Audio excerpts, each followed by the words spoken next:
Halo, selamat malam. Assalamualaikum warahmatullahi wabarakatuh.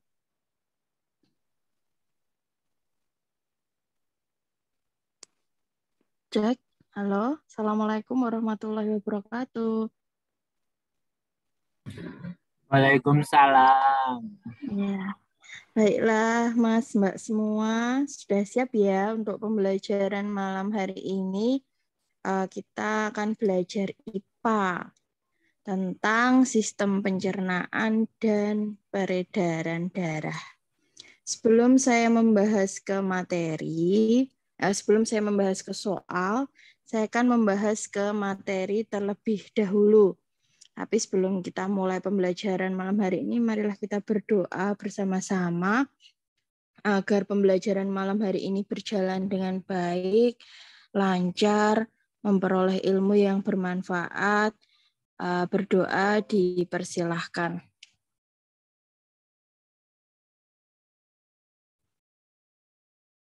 Cukup. Nah, ini jangan lupa ya disiapkan alat tulisnya. Kemudian kita diskusi bersama nanti apabila ada yang ingin ditanyakan, ada yang ingin dibahas bisa menyalakan mikrofonnya. Dan sekali lagi materi ini tuh akan kepakai terus mulai dari di P3K sampai nanti di PPG, sampai nanti di ujian PPG. Materi ini akan dipakai terus, jadi silahkan siapkan catatannya. Karena nanti tidak semua saya tuliskan, jadi saya hanya akan menulis poin-poinnya. Silahkan nanti dicatat sendiri hal-hal mana yang dianggap penting. Itu ya. Oke, saya izin share screen.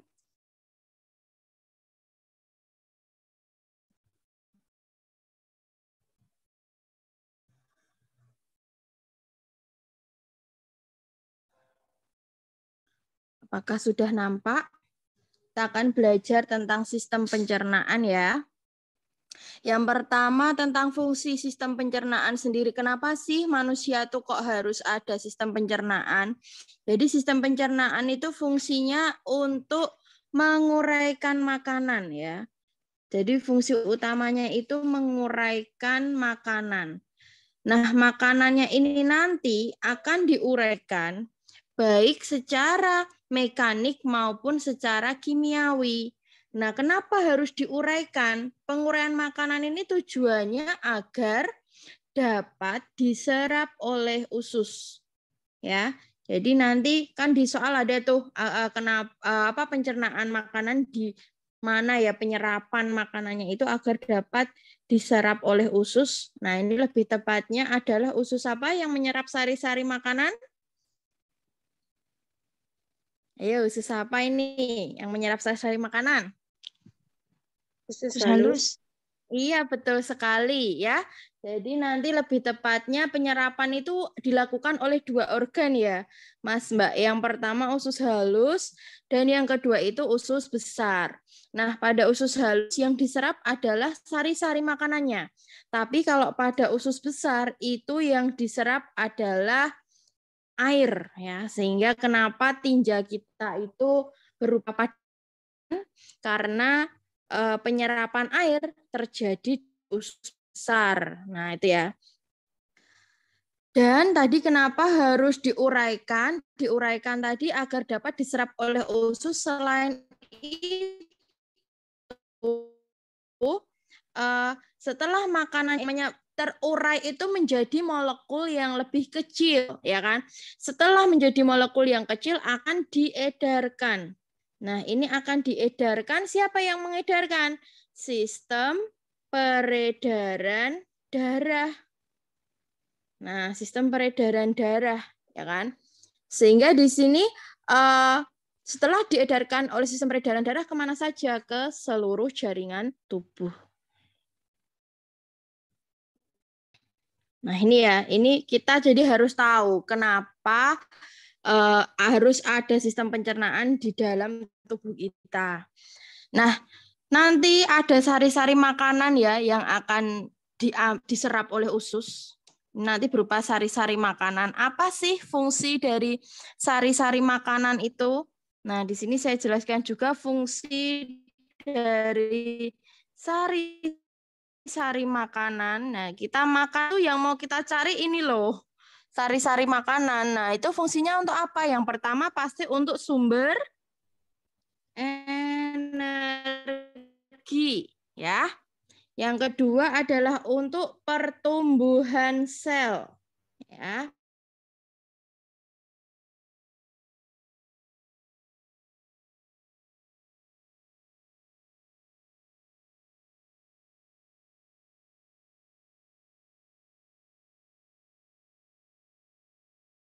Oke, paham ya? Lanjut nih.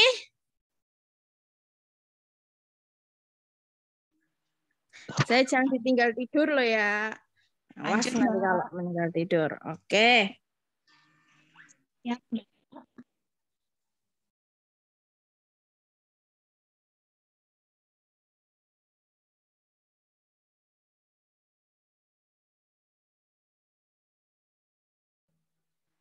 Suaranya kok nggak jelas ya, Mbak? Banget ya. Apa? Ya kan? Apa pertama dimulai dari mulut ya. Setelah mulut ke kerongkongan. Ya, setelah ke kerongkongan kemana? Ke lambung. Setelah lambung di usus halus. Setelah di usus halus, di usus besar terakhir yaitu anus. Nah, nanti akan kita bahas nih satu persatu. Ya, mulut, kerongkongan, lambung, usus halus, usus besar, dan juga anus. Ya. Selain iki tapi juga pencet kok kena anu. Aku suaranya ketemu. ya. Oke, kita lanjut ke ada Nama organ. ilmiah buat organnya. Oh ya, nanti per bagian kita bahas satu-satu ya. Ini secara umum dulu. Ya, siap. Terus nanti setelah ada organ pencernaan, ada juga organ penunjang ya. Organ penunjang nanti antara lain seperti adanya lidah, kemudian adanya gigi, ada kelenjar air liur, ada empedu, ada hati, ada pankreas. Itu bukan organ pencernaan ya, tapi itu adalah organ-organ penunjang. Ya, penunjang dalam pencernaan gitu. Sekarang kita bahas satu persatu ya. Ini sudah ya. Yang ketinggalan di screenshot aja. Yang ketinggalan di screenshot aja, nanti tinggal dicatat pas setelah. Tapi nanti file apa ini catatan saya juga saya share kok di Telegram. Sekarang kita akan membahas organ pencernaan dulu. Shopee-nya nyala. Oke.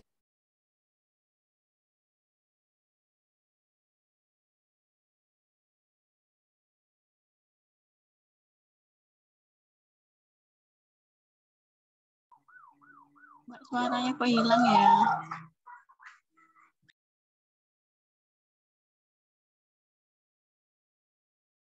Cek. Sudah. Sudah, Kak.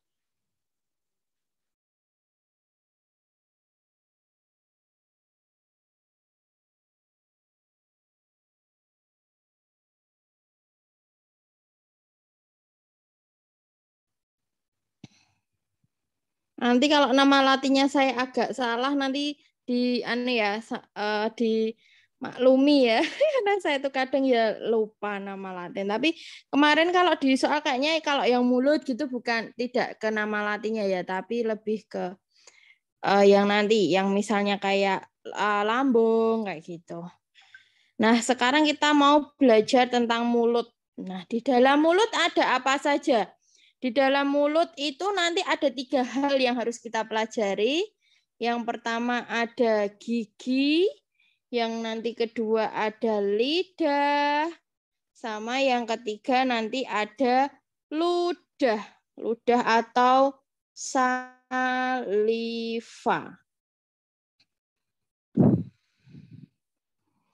Kita bahas dulu dari gigi ya. Gigi ada 4 jenis nih. Ada apa saja gigi?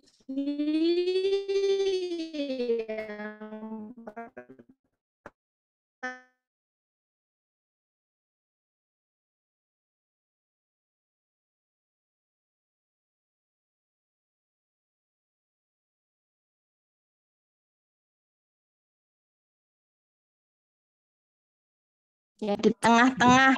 Nah, gigi seri ini gunanya untuk apa? Untuk menggigit dan memotong. Yang kedua ada gigi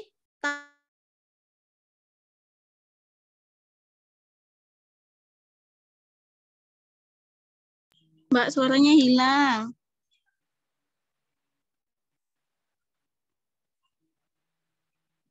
fungsinya menggigit sama memotong. Menggigit sama memotong. Kalau yang gigi taring itu fungsinya untuk mencabik sama merobek. Nah, ini adalah ciri dari ciri dari pemakan hewan atau daging ya, yaitu memiliki gigi taring. Yang keempat, yang ketiga yaitu gigi geraham. Gigi geraham dibagi lagi jadi 2, yaitu gigi geraham depan atau premolars sama gigi geraham belakang atau molars. Nah, gigi geraham tuh yang di paling ujung-ujung. Gigi geraham depan itu fungsinya untuk menggiling. Sedangkan gigi geraham yang di belakang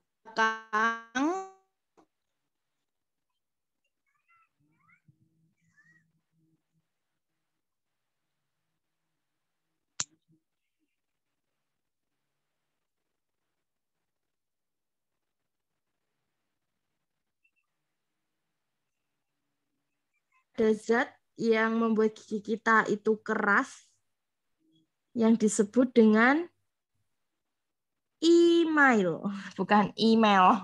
Kita mengirim pesan tapi email gigi. Nah, terus sekarang gigi sudah, kita lanjut ke lidah. Lidah itu tidak bertulang ya. Tidak bertulang tetapi berotot. Nah, di dalam lidah itu ada otot. Apa fungsi dari lidah? Lidah adalah untuk mengecap rasa.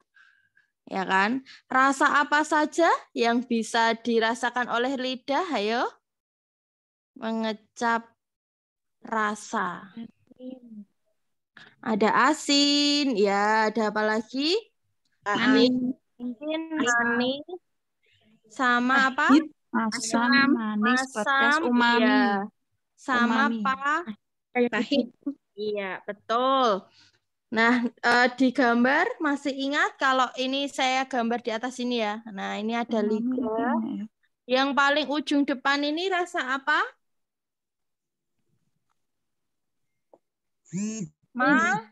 Manis. Setelah kenapa kalau kita merasakan gula tuh kita rasakan pakai ujung lidah kita, bukan pangkal lidah yang belakang ya. Ujung. Nah, terus ini di samping pinggir sini sama sini, yang di depan itu ada rasa asam. Ya. Terus yang di belakangnya sini adalah rasa pahit. Hah? Belum. Rasa apa itu?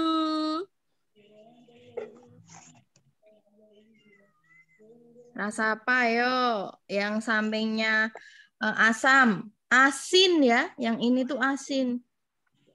Baru yang paling ujung belakang ini adalah pahit. Nah, itu ya. Itu adalah bagian-bagiannya. Nah, terus saya ini mau bertanya nih. Kenapa kok lidah kita itu bisa merasakan? Ya kan tadi kan katanya mengecap rasa ya. Kenapa ya kok lidah kita itu bisa mengecap rasa? Karena di dalam lidah ada apanya? Di dalam lidah ada yang namanya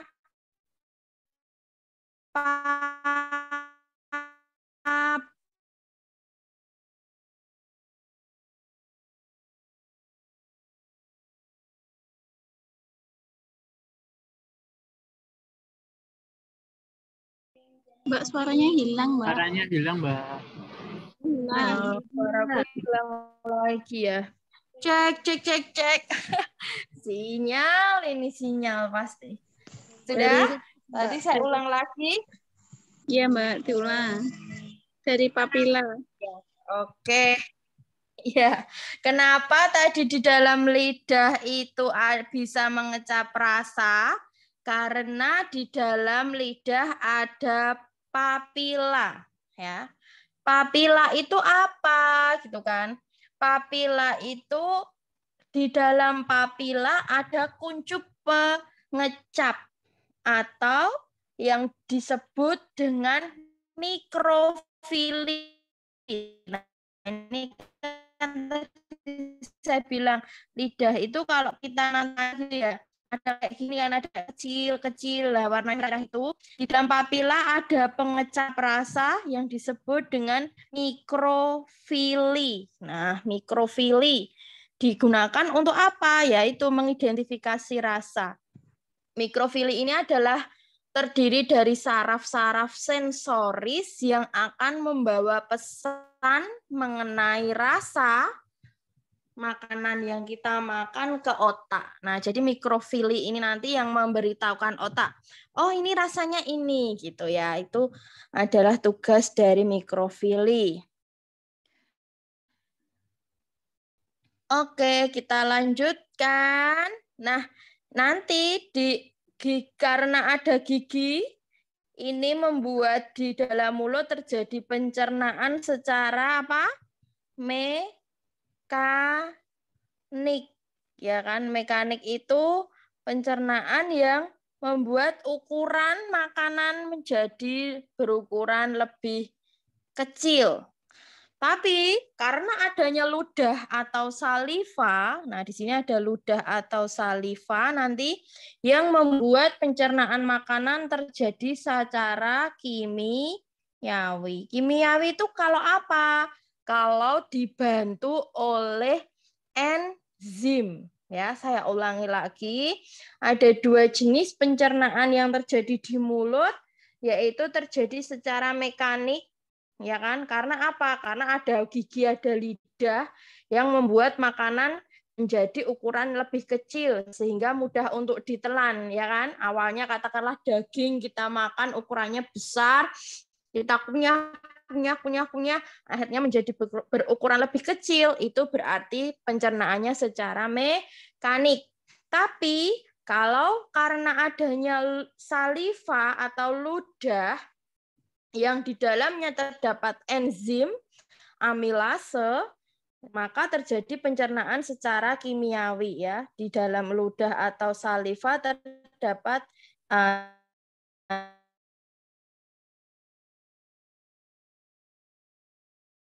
Mbak, hilang lagi suaranya.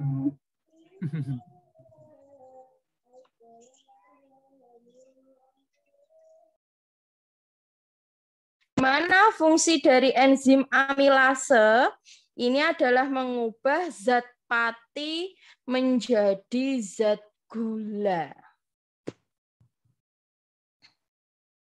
Zat tepung ya, pati itu sama artinya dengan tepung.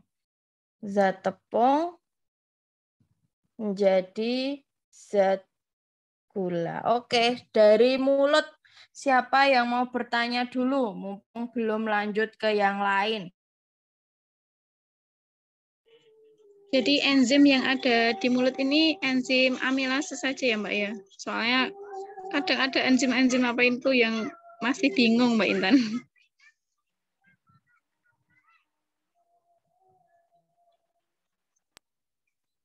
Nama lainnya adalah zat tepung atau nama lainnya juga karbohidrat ya, menjadi zat gula atau glukosa.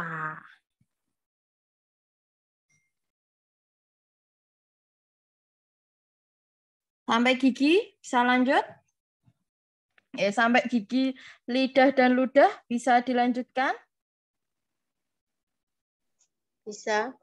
Oke, siap. Saya lanjut.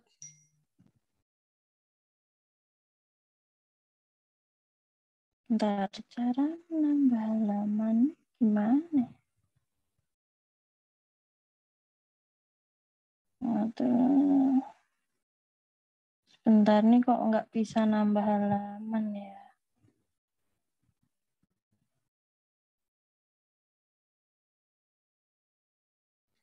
Bukan ini.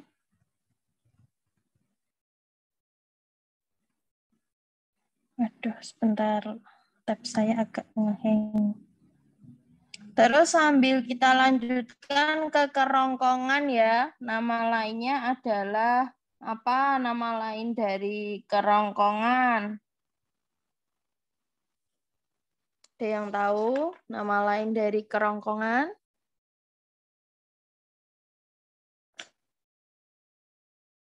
Nanti ada faring, ada esofagus ya, yang akan kita bahas di nomor 2. Bentar ini kok nggak bisa nambah halaman ya. Oh, udah ini. Oke, saya lanjutkan ya di nomor 2. Ini adalah tentang faring dan esofagus.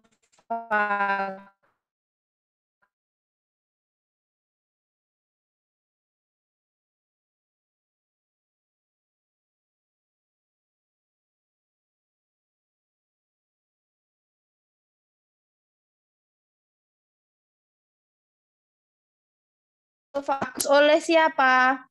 Oleh faring ya. Fungsi faring adalah saluran yang membawa makanan dari mana? Dari mulut menuju esofagus. Ya. Atau kerongkongan. Makanan berjalan menggunakan proses apa namanya di esofagus atau kerongkongan? Gerak yang terkenal sekali nih namanya gerak apa di kerongkongan? Gerak, iya betul, gerak peristaltik ya. Gerak peristaltik adalah gerak mendorong makanan, ya kan? Makanannya didorong hingga menuju kemana? Menuju nanti ke lambung, ya. Jadi di dalam apa? Ada faring, ada esofagus, itu nanti makanannya akan didorong ke lambung, ya. Awalnya tadi makanan ditelan oleh mulut menuju faring ya. Nah, faring ini selain fungsinya tadi apa? Mengantarkan makanan dari mulut ke esofagus, fungsi faring yang kedua adalah, ada yang tahu? Ini adalah mengarahkan, mengarahkan. Mengarahkan, kalau mengarahkan apa? Satunya udara, satunya makanan. Kalau udara diarahkan kemana? Kalau udara diarahkannya ke tenggorokan. Kalau makanan diarahkannya ke kerongkongan. Kerongkonan. Itulah kenapa ketika makan kita tidak boleh sambil berbicara, karena nanti faringnya bingung. Mau membuka tenggorokan apa mau membuka kerongkongan. Nah, itulah kenapa sehingga nanti kadang kita tersedak. Nah, itu karena ketika kita makan, kita sambil berbicara, rongkongan. Oke, lanjut ya. Jadi itu yang terjadi di kerongkongan. Kemudian kita lanjut ke lambung.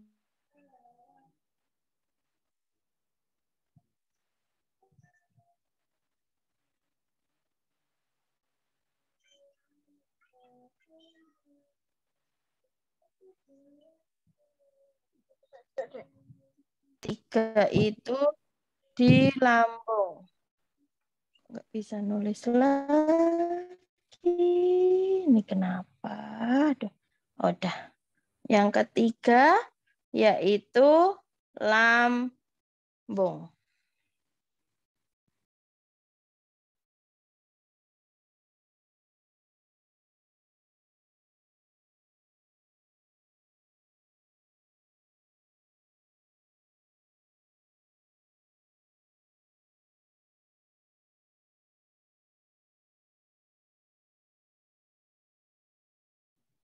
Mbak, suaranya hilang.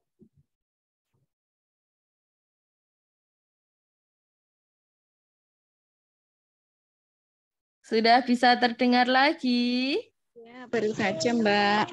Sudah, Ya, Mbak. maaf Sudah, ya. Mbak. Iya, maaf sinyalnya. Sudah, Mbak. Oke, lanjutkan ke hanya aja.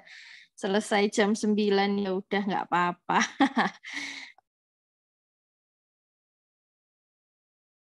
Ya.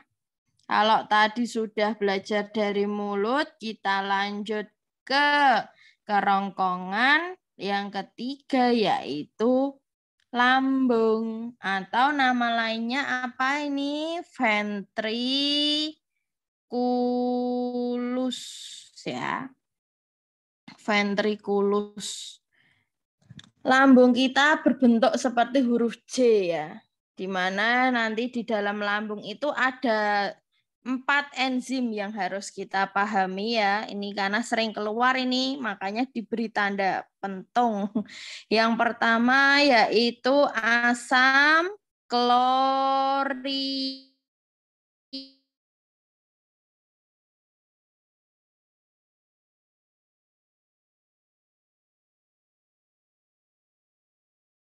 Mbak hilang lagi suaranya.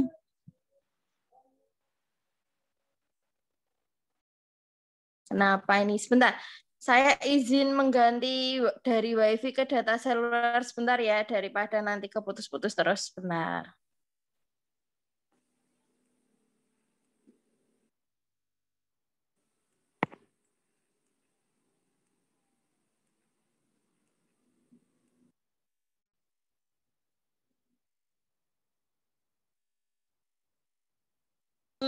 Apakah suara saya sudah terdengar?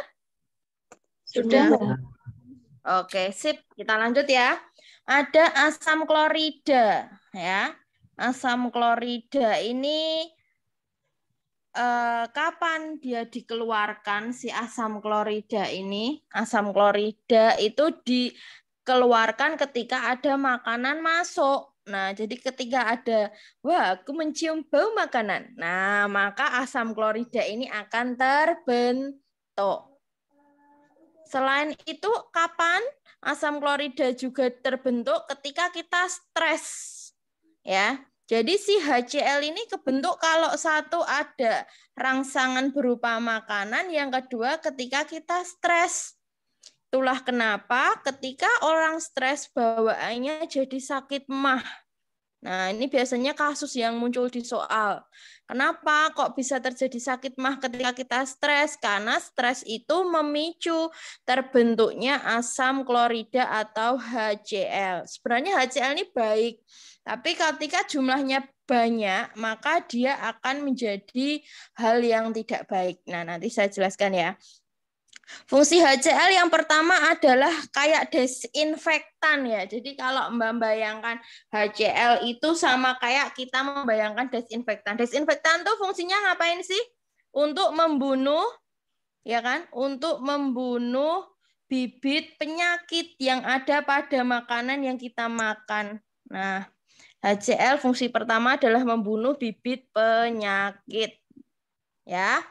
Jadi ketika ada penyakit masuk ke dalam makanan, maka akan terbentuk HCl yang berfungsi untuk membunuhnya itu. Nah, pada dinding lambung ini terdapat lendir ya yang disebut dengan mukus. Tapi karena nanti apabila dinding lambungnya ini menghasilkan lendir yang banyak atau asam lambung atau HCl-nya tadi terlalu banyak, itu yang nantinya akan menyebabkan sakit mah, ya. Jadi sudah tahu kan kenapa bisa terjadi sakit mah? Karena tingginya jumlah HCl yang ada lambung kita. Kemudian fungsi lambung itu apa saja untuk mencerna makanan ya nanti, baik secara mekanik maupun kimiawi. Yang mekanik oleh siapa? Pencernaan mekanik ya nanti ada dua. Ini yang mekanik tadi belum saya singgung ya.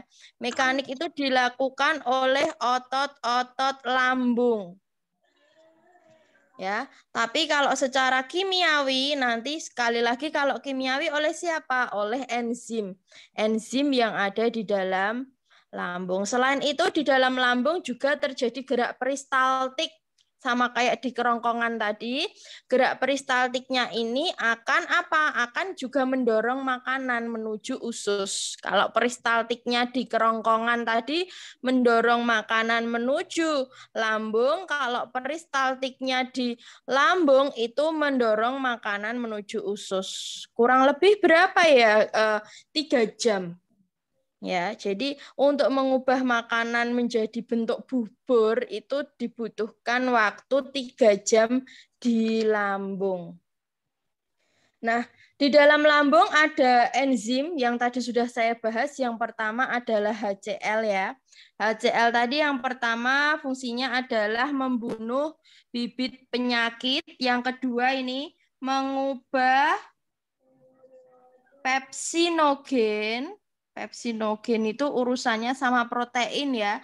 Pepsinogen diubah menjadi pepsin.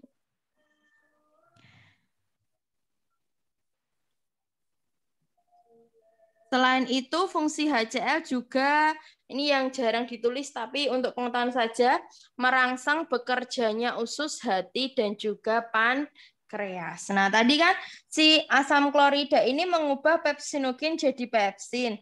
Nah, nanti ada lagi di sini pepsin, enzimnya. Pepsin berfungsi mengubah apa? Mengubah protein menjadi pepton ya. Tadi kan awalnya ada pepsinogen, pepsinogennya itu diubah menjadi pepsin. Nah, pepsinnya itu mengubah protein menjadi pepton. Kemudian ada lipase. Lipase ini hubungannya nanti dengan lemak ya. Berfungsi mengubah lemak menjadi asam lemak plus gliserol. Nah, ini satu paket ya, asam lemak sama gliserol. Kemudian ada juga renin. Nah, pepsin, lipase, renin atau lipase, pepsin, renin. Yang renin ini fungsinya untuk apa? Renin ini adalah mengendapkan protein susu, ya kan? Mengendapkan protein susu menjadi laktose atau mengendapkan protein susu menjadi kasein. Nah, ini yang sering nanti ditanya nih. Enzim di lambung tadi pertama ada pepsin, fungsinya mengubah protein menjadi pepton, ada lipase, itu lemak menjadi asam lemak plus gliserol, ada juga renin, mengubah protein susu menjadi kasein. Nah, kalau pertanyaannya si pepsin ini siapa yang menghasilkan atau mengaktifkan, itu adalah tugas dari asam klorida. Ada singkatannya nggak, Mbak? Ini sering lupa ini. Singkatannya ya, nanti mungkin bisa disingkat sendiri apa nih kira-kira asam klorida. Karena kalau singkatannya aja nanti akhirnya di fungsinya bingung ya. Ya nanti kalau untuk jembatan keledai itu singkatan-singkatan nanti bisa sambil jalan ya. Saya kebetulan belum menemui singkatannya ini. Nanti kalau misal saya nemu saya beritahu. Tapi ini kita ke materi dulu ya Mbak. Jadi saya belum ada nih kalau khusus yang ini. Oke. Ini sudah tentang asam klorida, pepsin, lipase, sama si renin ya. Kita lanjut ke usus halus ya, karena tadi sudah dari lambung masuk di sini ke usus halus. Berarti ini keempat ya kalau usus halus ya.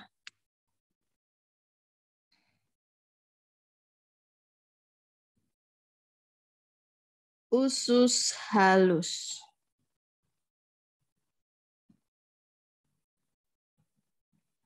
Atau small intestine.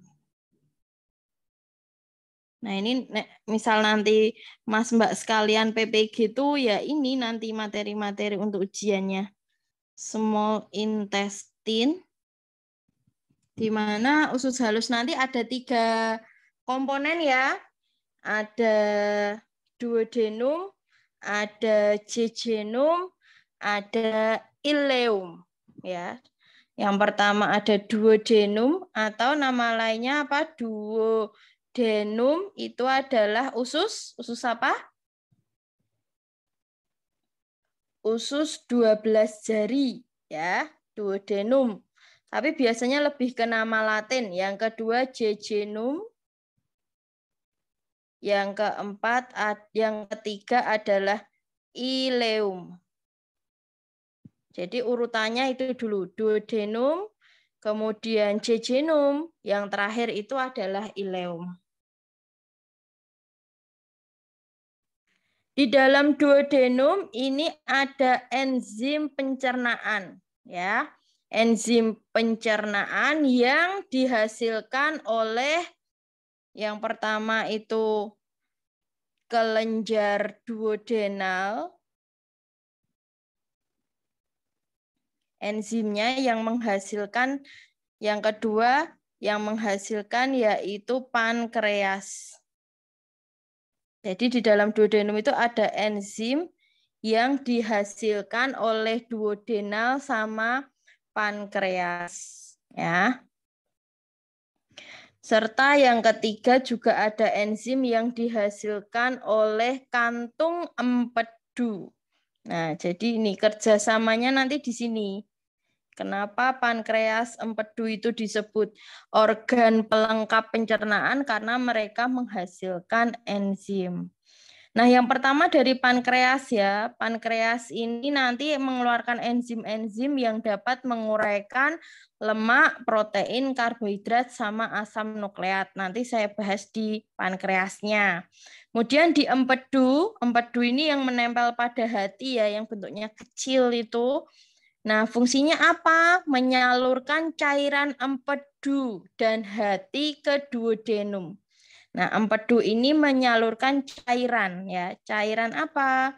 Cairan empedu dan hati. Kemana cairannya? Ke sini, ke duodenum.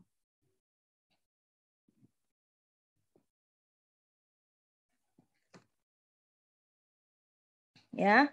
Tadi nama lainnya duodenum apa? Usus 12 jari, jejunum. Bukan jejunum ya, maaf, jejunum. Saya salah nulis. Jejunum itu usus kosong. Kalau ileum inilah yang nanti di dalamnya terjadi penyerapan sari-sari makanan. Jadi di duodenum itu hanya menerima tempat penerimaan enzim pencernaan yang asalnya dari 3 tempat. Kelenjar duodenal, pankreas, sama empedu. Nah, di jejunum itu hanya usus kosong, artinya lewat di situ. Tapi nanti untuk penyerapannya itu oleh ileum atau usus penyerapan. Nah, nanti kita bahas enzim yang dihasilkan oleh pankreas ya. Nah, tadi kalau empedu tadi fungsinya menghasilkan cairan empedu. Nanti ketiganya akan bekerja bersama-sama. Oke, lanjut kita bahas ke enzim yang dihasilkan. Tadi saya bilang enzim pencernaan. Nah, berarti kalau ada enzim, di situ terjadi pencernaan secara apa? Pencernaan secara kimiawi ya, berarti di usus halus terjadi pencernaan secara kimiawi. Selain itu ternyata di dalam usus juga terjadi mekanik. Kenapa? Karena makanannya juga berubah jadi lebih kecil lagi. Nah, pokoknya kalau mekanik itu berubah menjadi partikel lebih kecil, kalau kimiawi pakai bantuan enzim. Nah, jadi di usus halus ini juga terjadi pencernaan baik secara mekanik maupun kimiawi. Nah, sekarang kita bahas proses pencernaan makanan yang dibantu oleh enzim yang dihasilkan oleh pankreas. Pankreas itu terkenal banget ya enzimnya. Apa? ATL ya. Kalau biasanya disingkatnya ATL karena ini paling terkenal nih enzim pankreas itu ada. Ini ya pankreas saya panahkan ke sini ya. Enzimnya yang pertama yaitu amilase. Yang kedua yaitu tripsin. Yang ketiga yaitu lipase. Amilase, tripsin, lipase atau ALT juga boleh, amilase, lipase, tripsin. Amilase sama ya fungsinya tadi sudah apa? Amilase sama kayak di saliva. Ya kan di ludah, apa? Mengubah zat tepung atau karbohidrat diubah menjadi zat gula atau apa tadi amilum ya kan dari karbohidrat menjadi glukosa. Kemudian lipase sama fungsinya. Jadi lipase itu hubungannya sama lemak ya. Jadi fungsinya mengubah lemak menjadi asam lemak plus gliserol. Sama kayak apa ya tadi ya? Lemak menjadi asam lemak plus gliserol. Sama kayak yang di lambung kan ya. Di lambung tadi ada apa? Ini kan lipase. Lemak diubah menjadi asam lemak plus gliserol. Kemudian ada tripsin. Tripsin berfungsi, tripsin itu urusannya protein. Jadi mengubah protein menjadi peptida plus asam amino. Nah, jadi di sini semua dicerna, baik itu karbohidrat, protein, sama lemak. Ya kan? Sudah ya? Ini adalah tadi saya bilang kelenjar yang dihasilkan oleh pankreas. Kemudian kan tadi masuk di duodenum, lanjutnya ke jejunum. Kalau jejunum tadi hanya numpang lewat ya, karena itu disebut dengan usus kosong. Selanjutnya ke ileum. Di ileum tadi terjadi penyerapan. Kenapa bisa terjadi penyerapan? Karena terdapat apa? Terdapat banyak villi atau jonjot-jonjot usus. Nah, villi ini nanti yang berfungsi untuk menyerap. Menyerap apa yang diserap kalau di usus halus? Sari makanan ya. Ingat ya, jangan sampai kebalik karena biasanya sering kebalik. Yang di usus halus yang diserap malah air, yang di usus besar sari-sari makanan. Salah ya. Jadi yang tepat itu di usus halus terjadi penyerapan sari-sari makanan. Kalau di usus besar itu yang diserap adalah air. Nah, sari-sari makanan ini kan tadi diserap oleh usus halus, terus gimana? Mengalir pada aliran darah gitu ya. Jadi di darah nantilah sari-sari makanan akan diedarkan ke seluruh tubuh. Jadi paham ya? Ya, jadi makanan yang kita makan itu tidak hanya sekedar makan untuk kenyang kan sekarang ya, setelah kita tahu ternyata makan itu untuk mencari sari-sari makanan yang nanti akan diedarkan pada sistem peredaran darah. Makanya kenapa ini saya hubungkan dengan sistem peredaran darah. Nah, selain itu, aliran darah akan membawa makanan, aliran darah akan membawa sari-sari makanan menuju kemana ya sari-sari makanan jalannya? Ke hati ya. Jadi sari-sari makanan yang diserap di usus halus, nah tadi diedarkan oleh siapa? Peredaran darah kemana? Ke hati atau hepar ya nama lainnya ya. Nah, di sini hati akan menyaring zat-zat berbahaya di dalam darah. Nah, hati ini juga kayak apa ya? Kayak kalau dibilang desinfektan bukan. Kalau desinfektan kan membunuh. Tapi kalau di hati ini menyaring zat-zat berbahaya. Selain itu, di hati juga akan menyimpan vitamin yang larut dalam lemak. Apa tuh vitamin yang larut dalam lemak?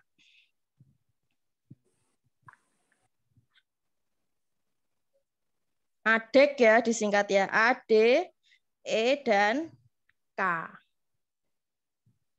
Lanjut kita dari usus halus ke usus besar. Nah, usus besar nih gampang nih. Yang kelima, usus besar. Karena di sini nggak ada enzim yang banyak tuh kan yang tadi di lambung sama di usus halus.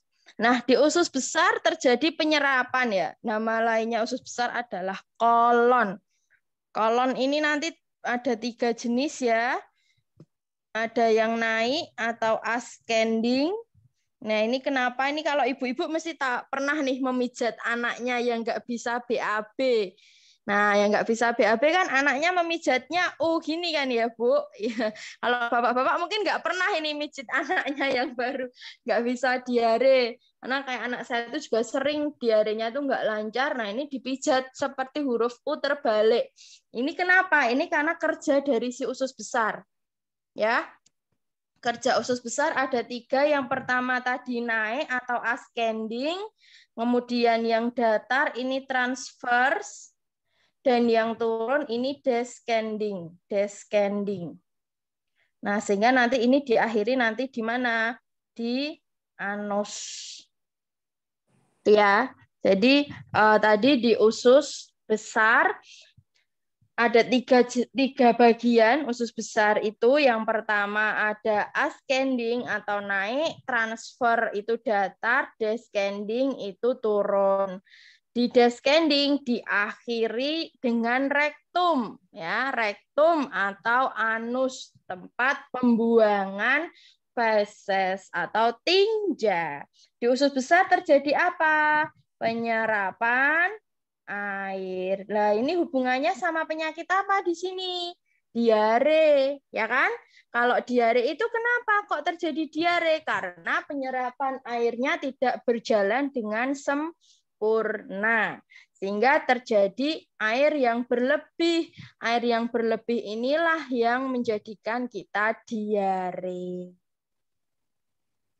Di usus besar itu menerima sisa cairan dan bahan yang tersisa. Jadi misal tadi di usus halus itu penyerapannya belum sempurna, maka terjadi penyerapan lagi di usus besar. Nah, sisa-sisa ini berisi sejumlah besar air ya kan, dan juga bahan yang tidak dapat kita cerna. Yang tidak dapat kita cerna itu maksudnya apa, Mbak? Maksudnya kayak pernah nggak, mohon maaf ya ini kalau saya mengatakannya seperti kayak kita pas makan jagung. Itu kadang ketika kita BAB bentuknya masih jagung.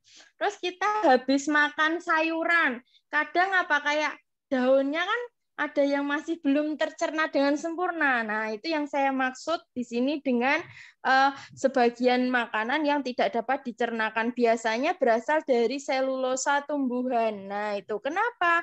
Karena memang selulosa ini tidak dapat dicerna oleh tubuh.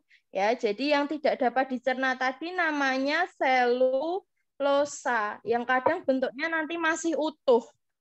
Ya, kenapa? Karena selulosa ini terbentuk dari beberapa molekul yang memang tidak bisa dicerna oleh sistem pencernaan makanan yang ada pada tubuh manusia.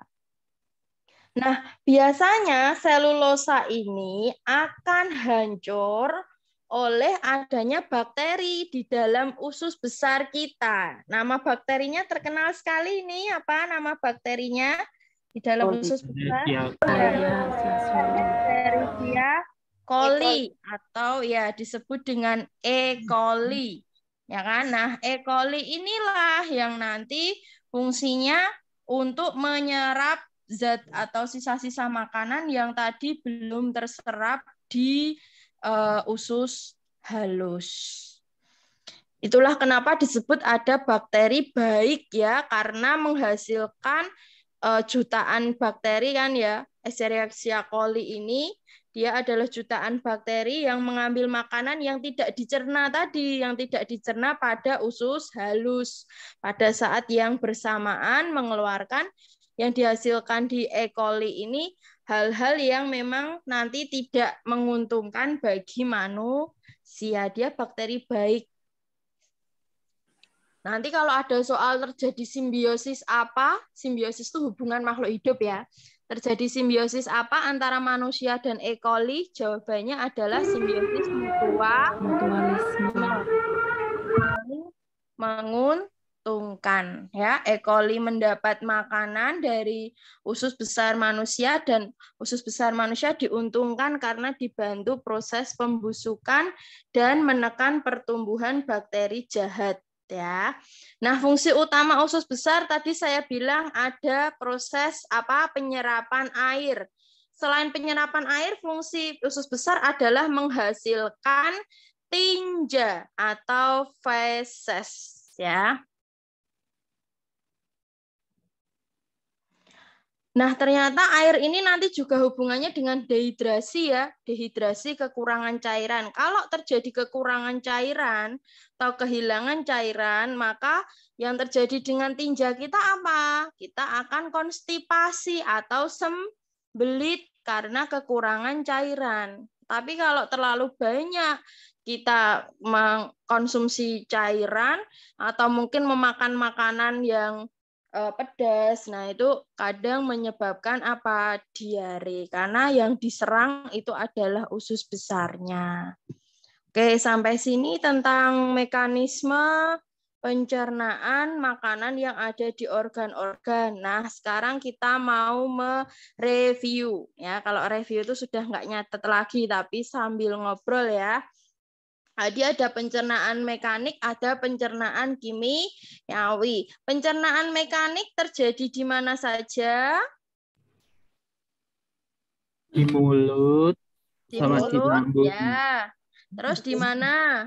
Lambung. Mulut dan lambung. Ya, yang paling utama itu Mulut, terjadi lambung. sama di lambung. Kalau di usus itu hanya kecil ya terjadinya. Dalam arti kalau di lambung tidak benar-benar berubah menjadi kecil, baru di usus. Tapi paling utama mekanik itu terjadi di dalam mulut dan juga di lambung.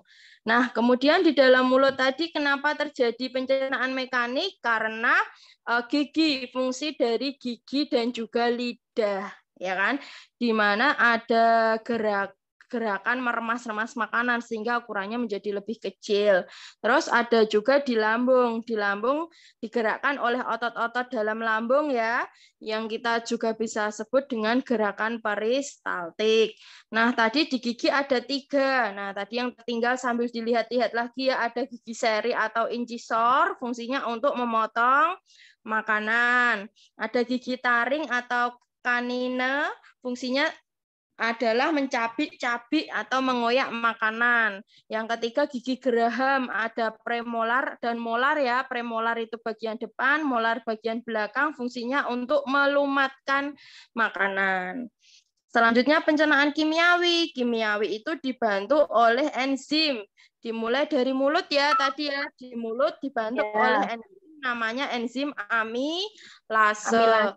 Amilase ya, petialin yang menghasilkan siapa? Amilase dihasilkan oleh saliva. Ya. Fungsi dari amilase adalah memecah zat pati atau zat tepung menjadi glukosa. Kemudian selain itu amilase ternyata selain ada di dalam mulut juga ada di mana? Ada di usus halus, ya kan? Yang dihasilkan oleh siapa? Yang dihasilkan oleh pankreas. Nah, kan nyambung kan ya. Nah, makanya kenapa saya tuh nggak suka bahas soal-soal karena lebih baik materi dulu. Karena dengan gini kan nyambung. Jadi tahu, oh tadi amilase adanya di 2 tempat, di mulut sama di lambung. Di lambung di duodenumnya kan ya.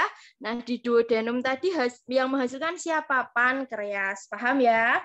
Fungsinya sama, memecah zat pati atau tepung menjadi glukosa. Kemudian selain itu ada enzim lagi ya. Enzim lagi yaitu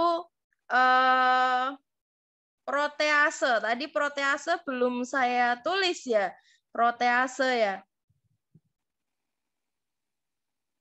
protease enzim yang ada di lambung. Oh, belum. Silahkan ditambahkan ya. Ini tambahan enzim yang ya ini jarang terkenal, tapi ya misal mau dicatat boleh. Ada protease. Enzim ini dihasilkan di lambung dan pankreas. Fungsinya memecah protein menjadi asam amino. Protease ini nama lainnya tadi yang saya bilang yang hubungannya sama protein itu apa? Ada pepsin dan ada tripsin. Kalau pepsin tadi ada letaknya di lambung, kalau tripsin letaknya di usus halus ya. Fungsinya hubungannya dengan protein. Jadi kan tadi saya belum menyebutkan protease. Silahkan boleh dicatat ya, protease itu ada 2 enzimnya, yaitu enzim yang ada di lambung tadi pepsin, dan enzim yang ada di usus halus adalah tripsin. Terus ada juga enzim lipase. Enzim lipase tadi yang menghasilkan adalah pankreas. Fungsinya apa? Memecah lemak menjadi asam lemak dan gliserol. Lipase letaknya di mana? Lipase itu ada di lambung, ada juga di usus halus. Nah, enzim lipase ternyata juga ditemukan di dalam ASI. Nah, ternyata ASI-nya ibu itu ada enzim lipasenya. Fungsinya sama, membantu bayi mencerna molekul lemak.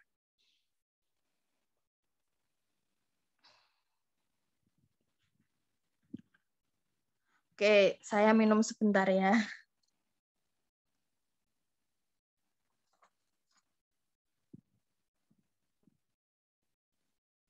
Kemudian enzim yang lain tadi ada enzim asam klorida ya yang ada di dalam lambung. Nah, itu terkenal ya fungsinya tadi sudah saya jelaskan. Kemudian ada juga enzim renin yang ada di lambung, terus ada enzim amilase lipase tripsin yang ada di dalam usus halus. Terus sekarang hati. Nah, hati kan tadi belum saya singgung ya. Kalau pankreas kan sudah, empedu sudah. Empedu tadi fungsinya apa? Menghasilkan cairan empedu. Di mana masuknya cairan empedu? Ada di usus halus ya. Di duodenumnya kan tadi ya, mendapat cairan empedu yang dihasilkan oleh kantong empedu. Nah, sekarang hati. Hati itu adalah kelenjar terbesar ya, di dalam tubuh manusia. Siapa nih yang suka makan hati? Tidak, Mbak, sakit nanti makan. Hati, ya kan? Hati ini kelenjar terbesar dalam tubuh manusia, terletak di rongga perut sebelah kanan. Fungsi hati adalah menghasilkan empedu untuk dikeluarkan ke duodenum, ya kan? Fungsinya apa di sini? Cairan empedu itu. Nah, biar tahu ya, cairan empedu ini fungsinya untuk mengemulsikan lemak, mengemulsikan lemak. Atau ya mencerna lemak ya, dengan bantuan enzim yang ngurusi lemak tadi, nama enzimnya adalah lipase. Nah, selain itu warna atau pigmen empedu selain ada cairan empedu fungsinya untuk mewarnai. Siapa yang diwarnai oleh empedu? Ayo, siapa yang diwarnai oleh empedu? Feses kita, feses ya kan, feses kita itu warnanya apa? Warnanya kuning lah, itu memperoleh pigmen atau warna, zat warna yang fungsinya untuk mewarnai empedu. Jadi mewarnai feses. Secara normal feses kita warnanya kuning. Nah, itu kenapa kuning? Ya ini pewarnanya adalah cairan empedu. Yang kedua tadi pankreas ya, kelenjar empedu, kelenjar pencernaan, tadi ada hati, organ pencernaan tambahan ya. Yang kedua pankreas. Pankreas tadi menghasilkan enzim yang masuk ke dalam duodenum. Enzimnya disingkat ATL atau ALT, yaitu amilase, lipase, dan tripsin. Udah ya, udah selesai tuh materi pencernaan. Sekarang kita lanjut ke bahas soal ya. Saya buka soalnya. Nah, materi ini tuh saya minta panjenengan simpan ya. Kenapa? Karena nanti ketika di kapanpun ada tes-tes yang hubungannya dengan PGSD, entah itu PPG dan lain-lain, ini itu akan keluar.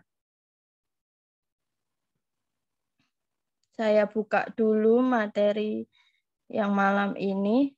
Silahkan, sudah terlihat atau belum? Saya nggak senang tergesa-gesa membahas, takutnya kalau saya main cepet, akhirnya materi nggak kesampaian ya. Lebih enak kayak gini saya rasa karena lebih detail. Jadi nanti dapat soal apapun pasti bisa. Nah, ini tanpa perlu saya bahas, berarti sudah benar semua. Kan tadi sudah dijelaskan ya. Apa ini? Hasil pencernaan makanan diserap di dalam apa? Usus halus. Ya kan? Nggak perlu saya beri pembahasan, udah bisa karena materi sudah masuk, ya kan? Jadi yang berfungsi menyerap sari-sari makanan itu adalah usus halus. Jadi yang benar adalah yang B. Apakah di dinding lambung terjadi penyerapan makanan? Di dinding lambung tadi tidak ya. Dinding lambung tadi hanya menghasilkan HCl atau asam klorida. Terus kalau di hati sama pankreas tidak ya. Di hati pankreas tadi kalau hati menghasilkannya cairan empedu, kalau apa ini? Oh, ada suara anak masuk. Kalau di pankreas tadi yang dihasilkan ATL ya, amilase, lipase, dan tripsin. Kalau di dinding usus besar itu yang dihasilkan adalah penyerapan apa? Penyerapan apa di usus besar? Air. Iya, Penyerapan air. oh, malah yang jadi tutor malah panjenengan semua udah bisa membahas ya. Ini sambil saya tulis di dinding usus halus penyerapan air. Kalau di hati sama pankreas tadi bukan ya. Kalau di hati yang dihasilkan adalah empedu. Kalau pankreas tadi apa yang dihasilkan? ALT ya. Amilase, lipase, tripsin. Kalau di usus besar terjadi di usus besar itu yang terjadi penyerapan air dan menghasilkan feses. Oke, lanjut. Soal nomor 2. Mbak, itu yang B, Mbak, tadi penyerapan. Iya, yang B. Iya, B ya. Ya. Ngetiknya salah. Nomor 2, berikut ini yang merupakan fungsi HCl kecuali melarutkan zat kapur pada tulang, mengaktifkan pepsinogen benar ya, membunuh kuman benar. Nah, tadi pasti antara A sama C ya. Bingungnya ya. Nah, ternyata salah satu yang lain dari HCl ini melarutkan zat kapur pada tulang. Berarti yang bukan itu adalah yang C, memacu sekresi gastrin. Sekresi. Nah, bukan ya ini ya. Terus kita lanjut di soal nomor 3. Zat makanan berikut ini yang diserap oleh usus halus kecuali, nah cek catatannya tadi yuk. Usus halus tadi ada penyerapan apa saja ya di usus halus tadi? Pertama, ada apa di usus halus? Dibuka lagi, ada enzim ya, enzim yang di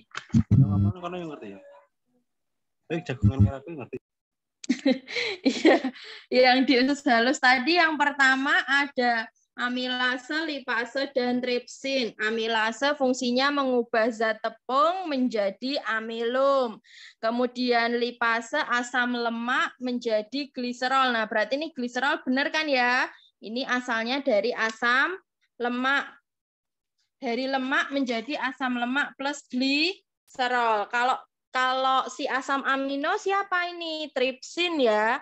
Jadi yang bukan yang mana? Glikogen ya. Tadi kalau asam lemak enzimnya apa namanya? Lipase. Sambil diingat-ingat ya. Enzim lipase yang berfungsi apa? Mengubah asam lemak menjadi mengubah lemak menjadi Gliserol. Asam lemak dan lemak gliserol. Oh, udah pinter-pinter semua. Gliserol. Terus kalau yang asam amino ini tadi enzimnya apa? Ayo. Protease nih. Enzim apa? Enzimnya adalah tripsin. Itu masuk ke protease ya, karena berfungsi mengubah protein menjadi peptida dan asam amino. Terus kalau gliserol sama gliserol tadi dari enzim lipase itu menjadi asam lemak plus gliserol. Nah, paham kan? Lanjut di soal nomor 4. Nah, ini hubungannya sama apa ini diare? Nah, kalau kita flashback tadi, diare itu yang diserang adalah usus besarnya pada penyerapan airnya. Nah, yang mana nih yang ada airnya? Berarti sudah tentu yang D, ya kan? Jadi tujuan dari kita meminum oralit itu untuk menggantikan ini, air, gula, dan garam. Air saja boleh. Kenapa? Karena ketika diare, kita itu dehidrasi ya biasanya ya, sehingga perlu digantikan air. Lah ini pasti kan sudah benar semua ini kalau sudah dibahas. Apa ini pencernaan secara kimiawi, ya kan? Kimiawi tadi yang menggunakan bantuan enzim. Iya, yang menggunakan bantuan enzim di mana? Di mulut, ya kan? Di lambung sama di usus ya. Kalau yang B salahnya apa? Kerongkongan. Kerongkongan ini tadi di sana hanya terjadi apa? Gerak peristaltik. Nah, di usus besar juga tidak ada enzim ya. Di usus besar itu adanya bakteri. Bakteri tadi Escherichia coli. Nah, jadi salahnya di situ. Kalau yang D juga salahnya di usus besar. Kita lanjut. Nomor 6. Sama nih fungsi asam klorida atau HCl. Yang mana ya? Bahas satu-satu. Mencerna protein menjadi asam amino fungsinya enzim apa? Ayo. Mencerna protein. Tripsin. Ya, ayo asam amino kok lipase? Lipase tuh lipid. Iya. Apa? Tripsin. Betul. Wah, hebat. Loh, ini yang jawab panjenengan semua loh ya, bukan saya. Nah, terus kalau mencerna asam lemak menjadi lemak nggak ada ya, kebalik ya. Kalau lemak jadi asam lemak benar. Kalau lemak jadi asam lemak enzim apa ini? Lipase. Iya, lipase. Kalau mengendapkan susu dari protein susu. Yang hubungannya sama protein susu tadi? Lipase. Ya, masa lipase toh. Ini ada di lambung loh, ini loh. renin. Iya, renin. Iya. Berarti yang betul adalah yang mengaktifkan pepsin. Kan tadi sudah ya. Lanjut di soal nomor 7. Zat makanan berikut yang tidak dapat langsung diserap oleh tubuh. Nah, artinya yang nggak dapat langsung diserap itu harus ada perubahan. Ya kan, harus ada pencernaan makanan dengan bantuan enzim. Yang dibantu oleh enzim apakah air, mineral, lemak, atau vitamin? Lemak. Lemak, iya, karena lemak tadi perlu bantuan beberapa enzim sehingga dia tidak bisa langsung diserap oleh tubuh. Lanjut, soal nomor 8. Wah, mesti betul semua ini. Apa fungsi dari bakteri Escherichia coli di usus besar? Yang mana? Yang membusukkan sisa-sisa makanan. Iya, sehingga terjadi pembentukan feses di usus besar. Nomor 98. Nomor 98. Aduh, tanda-tanda ini. Nomor 9. Proses pencernaan yang terjadi di rongga mulut dapat terjadi secara kimiawi dengan bantuan enzim petialin ya, nama lainnya petialin tadi amilase ya. Zat yang dicerna oleh enzim tersebut adalah apa ya? Petialin apakah vitamin, protein, karbohidrat atau lemak? Hilang ini kayaknya suara saya. Karbohidrat. Karbohidrat, sudah jelas ya, atau zat tepung atau zat pati ya, sama.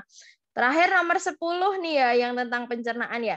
Di bawah ini merupakan fungsi dari lidah kecuali. Berarti yang salah mengecap rasa makanan? Betul ya? Mengunyah makanan? Bukan, ya kan? Mengunyah makanan ini fungsi dari gigi. Ya. Memindahkan makanan benar. Alat bantu menelan juga benar. Berarti yang bukan adalah mengunyah makanan. Oke, nih, jadi hari ini sudah belajar pencernaan makanan, ternyata 1 jam selesai ya. Oke, nih saya beri opsi nih, ini mau dilanjut bahas tentang peredaran darah, apa mau dibahas besok di awal. Jadi besok rencana saya materinya IPS. Kalau IPS itu kan nggak sebanyak IPA kayak gini, ya kan? Nah, gimana nih teman-teman, masih kuat dan fokus untuk lanjut atau mau besok dibarengkan sama IPS? Besok aja, Mbak. Ya. Lanjut itu nggak apa-apa, Mbak. Besok ganti materi. Besok nggak apa-apa, Mbak. Bagus. Masih kuat fokus karena peredaran darah ini nanti juga akan saya bahas detail kayak gini. Ya, Mbak. Besok aja. Ya. Daripada nanti nggak masuk loh, Mbak. Oke, siap. Ya, Besok nggak ya apa-apa. kita aja ya. Besok, Ya. jadi nanti saya kirim soal IPS besok, sama jadi besok pembahasannya IPA dulu, baru IPS ya. Karena hari ini tadi kan banyak yang telat masuk Zoom. Nah, saya harap besok tepat waktu saya mulai kalau ngisak kan sebelum jam 7 sudah bisa isak. Jadi nanti saran saya misal besok, khusus besok kita mulainya jam 7 gitu bisa ya? Biar saya membahas ini dulu, peredaran darah dulu. Bisa? Insya Allah, Kak, bisa. Insya Allah. Insya Allah Oke, bisa. siap. Semangat ya, sudah semangat tahu. Jadi ambil hikmahnya, ambil positifnya. Oh, saya bisa lebih belajar lagi gitu ya, sehingga nanti ketika ada tes-tes yang lain itu juga bisa digunakan ilmu yang hari ini kita pelajari. Oke. Baiklah, karena banyak yang minta kita lanjut besok, berarti kita lanjut besok aja, karena ya memang kalau dipaksa daripada nggak fokus akhirnya nanti zong kan ya. Jadi saya bahas besok. Jadi besok agendanya IPA dulu, baru IPS PPKN. IPS PPKN itu kan pengetahuan-pengetahuan yang kemarin kita bahas itu loh, kayak ASEAN, terus kayak rumah adat, kayak gitu kan, nggak berat materinya. Tapi kan kalau IPA ini tadi kan istilahnya berat gitu ya. Jadi hari ini saya cukupkan sekian. Kita tutup dengan doa dulu. Semoga pembelajaran hari ini memperoleh manfaat yang bisa kita gunakan bersama.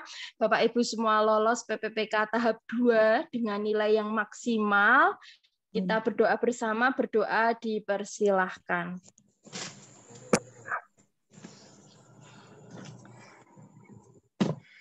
Berdoa cukup dari saya. Apabila ada kekurangannya mohon maaf sebesar-besarnya. Wassalamualaikum warahmatullahi wabarakatuh. Kenapa mau cerita nulun kata yang ini,